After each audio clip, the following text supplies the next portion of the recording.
Hello বন্ধুরা, গতকাল গিয়েছিলাম ৪৯তম আন্তর্জাতিক কলকাতা বইমেলায়।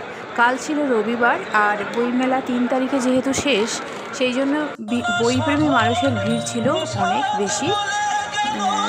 যাই হোক, আমরা বইমেলায় এসেছি এবং বইমেলার কিছুটা মুহূর্ত আপনাদের সাথে শেয়ার করলাম। এবছরে বইমেলায় নিমন্ত্রিত দেশ হচ্ছে আর্জেন্টিনা। আর আজ এত মানুষের ভিড় যে বই ভালো করে দেখাও যাচ্ছে না, কেনাও যাচ্ছে না। তবুও আপনাদের জন্য অল্প অল্প করে যতটা পেরেছি ভিডিও করে এনেছি।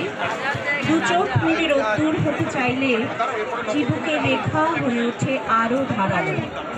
যাবতীয় শিক্ষণীয় বিষাদ সারি রেখে সেখানে ভিড় করে সংযত অথচ নতুন যৌবনের মতো উদ্দীপনায়।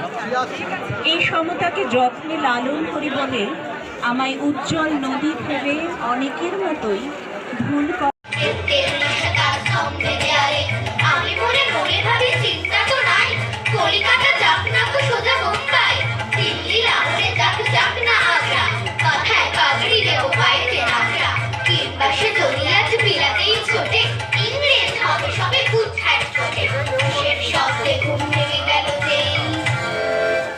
দেখি কলিকাতা আছে, কলিকাতাতে।